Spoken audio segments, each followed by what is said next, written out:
In the beginning of a relationship, when you're totally in love with someone, what will you do for them? Tell me, what will you do? Oh, come on, guys. What will you do when you're totally in love? Shout out, what will you do? What? What? Make the sound of what it's like when you're totally in love out of your mind. Just go ahead and make that sound like a primal sound of what that feels like. Just go for it so we get some energy in this room. It's been a long time for some of you, I can see really clearly. Let's try this time. How about totally in love and passionately desiring this person? Like you can't wait to touch them, make love to them, be with them. Make the sound of what that would be like. Go ahead, nice and loud, go ahead. So when you have the meaning that this is the beginning of the relationship and this person's the most incredible thing and you will do what for them? What will you do? Anything. What if you were that way with your client? What if you're that way with your internal customers, because your partners, you go, well, we'd have real sexual problems with HR, that would be the real challenge. But if your commitment was the same, when you're in that place, you do anything in the beginning of a relationship. In the beginning of a relationship, if your partner said, would you take out the trash? What do you say? Take out the trash. Happily. But after about 7 days or 7 weeks or 7 months or 7 years or 70 years, one day someone said, would you take out the trash? You go, what do I look like, your janitor? You go, what happened to our passion? I'll give you a clue. If you want a relationship to last, if you think it's coming to the end, do what you did in the beginning and there won't be an end. Because when you think it's the beginning, you behave differently than the end. The meaning we associate to things controls our entire life. It's not that your mother or father died that's giving you suffering. Certainly that's painful. It's the meaning you think it shouldn't have happened. And when we take control of the meaning, it's the only thing we can control in our lives. We can't control events. And we're living now where technology is happening so rapidly. It's magnificent what it does for our lives. But we all know with that technology, our psychology is not developing as rapidly.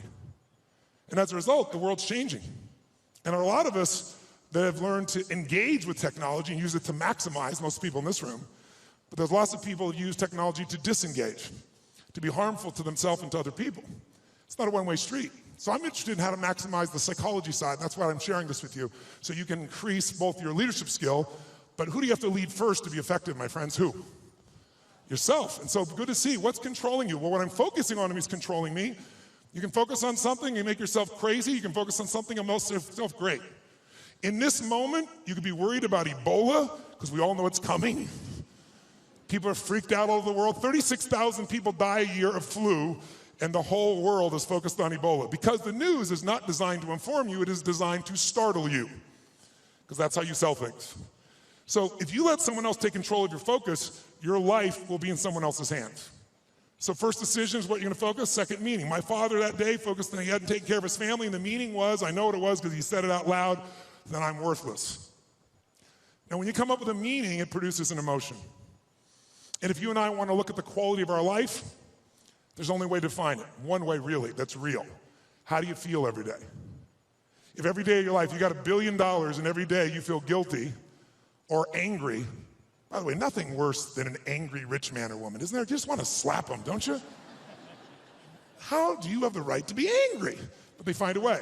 But if you got $1 billion and you're angry and you're pissed off and you're guilty all the time, what is the quality of your life?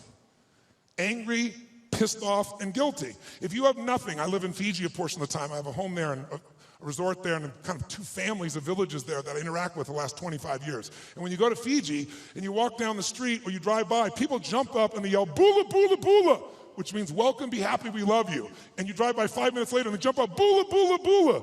And you're going like, what drugs are they taking? No one's paying them. But they're so happy. They're in such a different state. They've learned to focus on something else and come up with a different meaning for life. But if the meaning is it's the end, if the meaning is that you're dissing me, if the meaning is you don't care, whatever meaning we come up with, that affects the third decision, which is what am I gonna do?